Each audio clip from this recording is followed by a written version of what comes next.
Hi, my name is Jason Bergquist. I'm the owner and founder of retirementofyourdreams.com. Today, I'll be discussing part one of my three-part video series, Money Protection, to create the retirement of your dreams.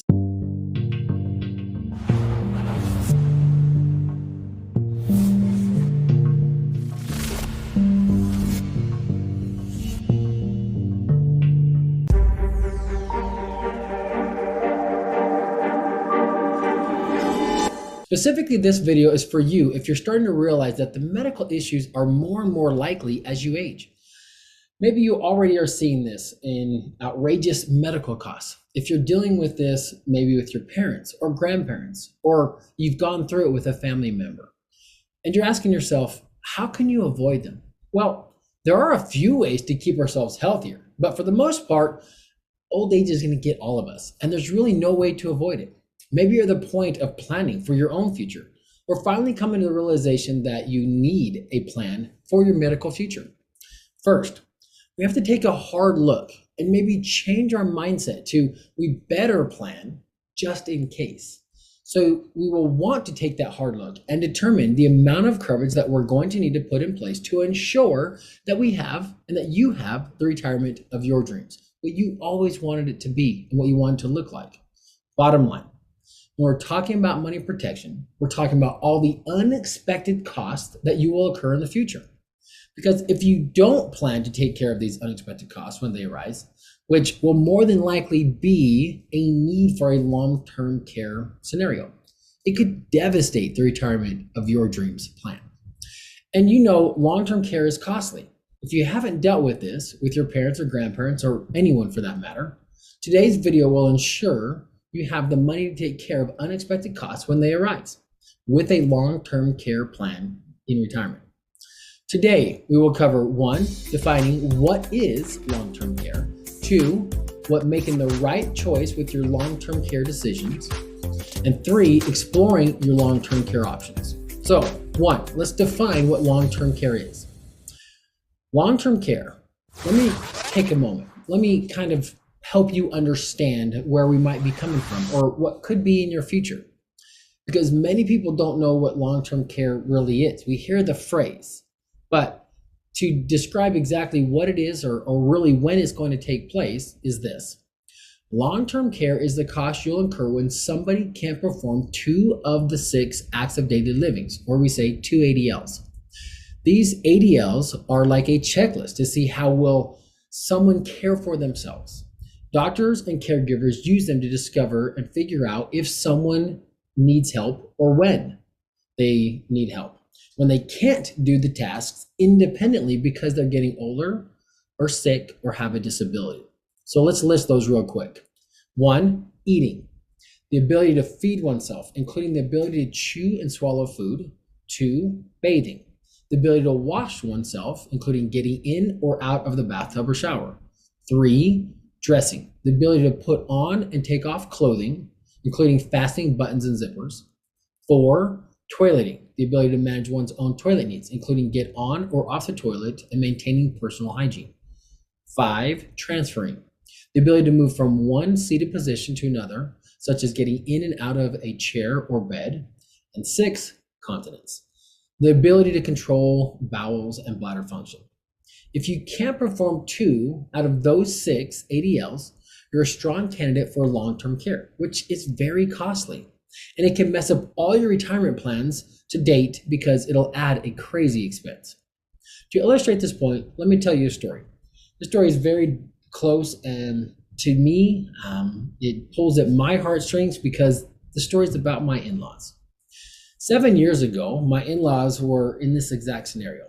I sat down with my mother and father-in-law to discuss their long-term care needs. In the end, they did put a plan in place.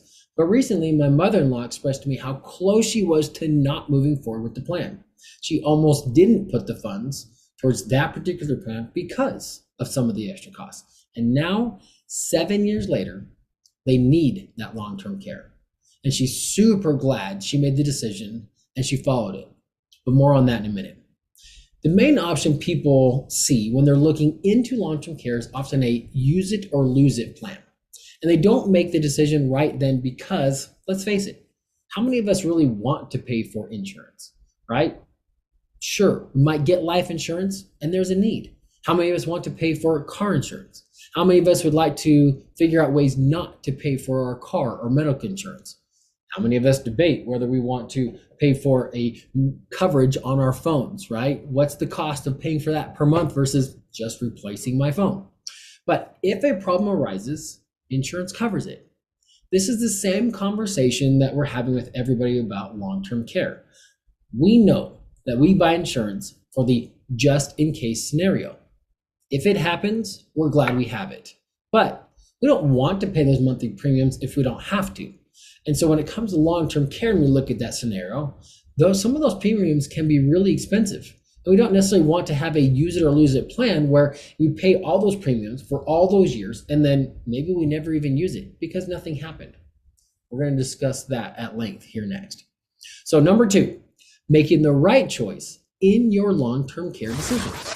It comes down to buying it or not. Should you get a long-term care policy? What are the other options?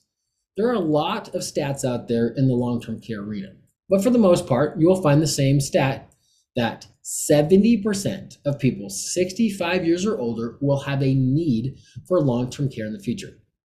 And when you start to do your research, you'll find similar numbers to this. The average nursing home care cost for a private room is upwards of $10,000 a month, over $100,000 per year. Also, the average assisted living facility for someone who can still do most of the functions of their daily life, but not 2 out of the 6 ADLs, it can cost around $5,000 per month. And then if you need something additional like memory care, you'll add somewhere in the range of $1,000 to $2,000 more per month. So this can be a very costly event if you are in the situation where you need to use one of these facilities. And even worse, what if it happens to you and your spouse? Now you have to double all these costs. To illustrate this point, this is a scenario I'm in with my in-laws right now. I told you my mother-in-law almost didn't move forward with that plan.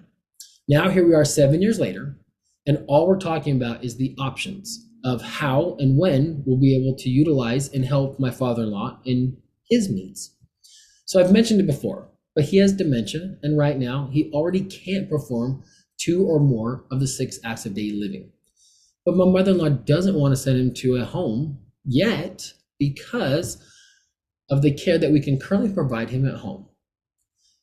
And on the other side of things, right, one of the other holdbacks is that cost. What will it be like to have to pay for a facility like this that he needs? But we looked at the plan that we put in place, and she realized that we have a massive chunk of those funds that'll come in every month because she did move forward with that long-term care rider, which will help cover a majority of those costs for a facility. Or the other option we're looking at is in-home care for my father-in-law before we're at a point of sending him to a facility. And you do or you don't believe me. We'll talk about all of those different options here in a minute. This wasn't, for my in-laws, a use it or lose it plan. We added this as an extra piece to their current plan to give them the extra funds based on a medical need.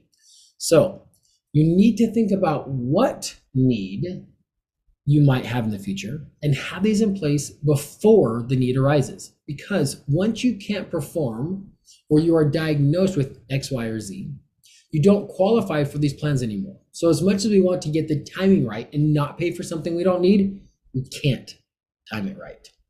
We can do our best, but if you wait too long, you'll disqualify yourself from these plans that'll give you the funds that you desperately need at that time. Okay, on to number 3, exploring your long-term care options. Now to discuss the different options that are out there. One of the main options is Google it, look it up, and buy a traditional long-term care plan because something is better than nothing. But those can be very expensive. There are great stories about people who did spend the money, got the long-term care plan in place, and then they did have the coverage when they did need to send their family member to whatever facility was needed when that arose. But even though the stats are high, did you pick the right plan for you? What do I mean? Well, if 70% of people 65 years or older will need something, what if you fall into that remaining 30% of people who don't need a long-term care? Or you, or I guess your family, will they be angry that you spent the money on a use it or lose it plan? Well, that's when we can have other conversations about options. We can figure out what that need is for you if it arises. But what if it doesn't arise and you don't need to spend the money on those premiums? For instance, back to my in-laws. I was sitting down with my mother-in-law. We were going over the benefits we have for her husband and the funds that'll be coming in to take care of those costs. And she told me again that she was so close to not moving forward with that plan, which led me right into our following conversation. We had the conversation that we needed to put a plan in place for her. As much as she didn't want to discuss it, she didn't want to think about it, she didn't want to worry about it. She thought maybe if she went down that road that maybe she was manifesting a medical problem for her in the future. But she realizes now that the plan we put in place for her husband will be very, very beneficial for them. And now we need to have that conversation about what kind of plan we should have in place for her. And again, she doesn't believe that she's going to be in the 70%. She believes that she'll be in the 30% who doesn't need it and she'll die healthy. I don't know how often that happens to people, but she doesn't want to pay for a plan if she doesn't use it. So this is exactly the plan we put in place for her. We added this benefit or a medical rider to one of her annuities, which will allow more funds to come in per month if a medical plan or medical need arises.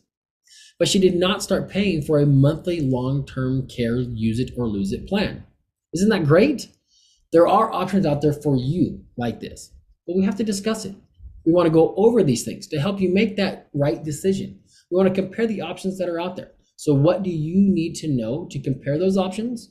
Well, do some research and see what the costs out there look like. Do you have a parent or grandparent who's been going through this? You can ask what those costs were or are for them right now, but you should know your family history. We'll base many of the decisions that we make in this arena based on whether there's a pattern within your family. I know that it's a pattern in my family. My dad's already putting plans in place for himself. I know this runs in my family history and I need to take care of it like we did for my in-laws. You have to sit down and you have to look at it. I know that can maybe be a difficult thing to have to face, but we can figure out how much you need because there is a level of what makes sense and what is too costly. We'll have to find that balance, right? Which is different for every person. Each person's scenario is different and personal. To conclude, your action steps right now is to know your family history, determine what medical needs might come in your future, then compare the options to go over those needs. To recap, today we covered part 1 of 3, money protection to create the retirement of your dreams, including defining long-term care, making the right choice in your long-term care decisions, and exploring your long-term care options. Now that you understand the critical importance of establishing a long-term care plan for your money protection to create the retirement of your dreams, I invite you to request a free Retirement of Your Dreams call to learn more by clicking below.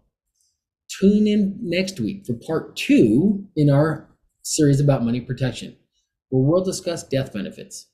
Death benefits is a heavy topic and it's often avoided, but it's another critical piece of your plan to create the retirement of your dreams. In the meantime, watch my free video below to discover my 9-step retirement of your dreams blueprint by clicking below. Thank you for considering retirement of your dreams as your partner on your financial journey. And please let me know, what is your biggest takeaway from this video today? Please scroll down and let me know in the comment section below. I'm Jason Bergquist, empowering you to create the retirement of your dreams.